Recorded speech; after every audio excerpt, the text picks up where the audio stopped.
Our story involves three rival Wardens of Light seeking ultimate power for their peoples, and one Dark Lord risen from the depths of the world to corrupt all creation. The Spire of Averoth has appeared and offers ultimate power to those who control it. The game consists of one map divided into four identical quadrants, one for each player. Players begin in an explorable maze, and as they near the end, they must solve a puzzle that involves pylons and runes. Players will be capable of completing puzzles to activate barriers that hinder the progress of other players. To win the game, a player must beat the maze, complete the final puzzle, and make one final sprint to be the first in the spire.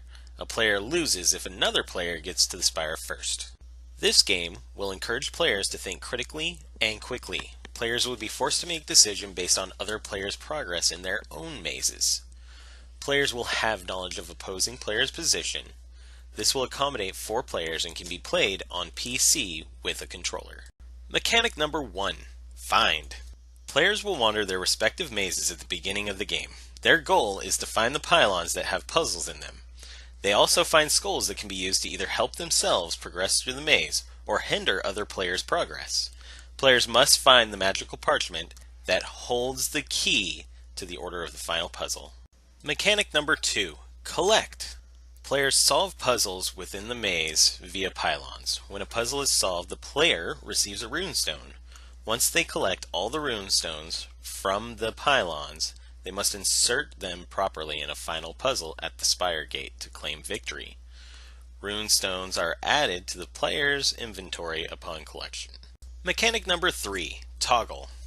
By interacting with gems and skulls that players find, they are given the opportunity to disable barriers in their path, or activate barriers in another player's path. This allows for players who are behind to catch up and maintain presence in the game. Barriers are disabled when the player who is affected by it solves the corresponding puzzle. Mechanic number 4. Memorize/recall. This allows the player to complete some of the puzzles throughout the race. In one of the situations, the player will have to remember the order of the runes found on the wall to be able to get past one of the barriers to move to the next area. A second example would be a player finds a message that tells them what path to take after the third puzzle, which could save the player time by getting them closer to the end faster. Mechanic number 5. Command. This is how a player will control the action of the game. Movement will be based on the player's decision and will only be counteracted if they have a barrier thrown in front of them. Players will also be able to activate barriers that require multiple game components to be interacted with.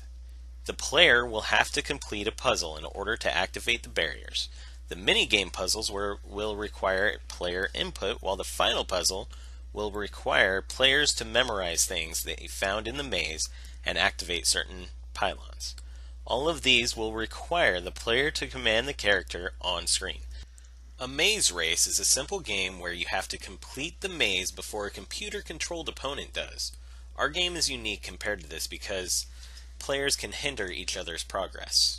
Dr. Mario is a puzzle game where players race to eradicate the most viruses in the shortest amount of time. Our game is unique compared to this because there's a way to destroy the barriers other players create. Finally, Puzzle Quest Challenge of the Warlords is a game where players go on an RPG-like adventure.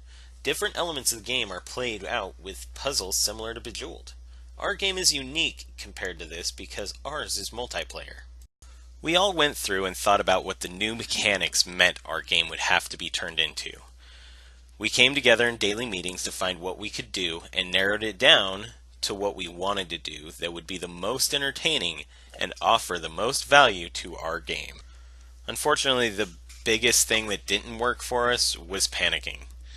And one of our teammates, we won't say names, had a moment, and after he calmed down, after voicing his opinion, we meshed his concerns to our ideas and made an amalgamation of the two.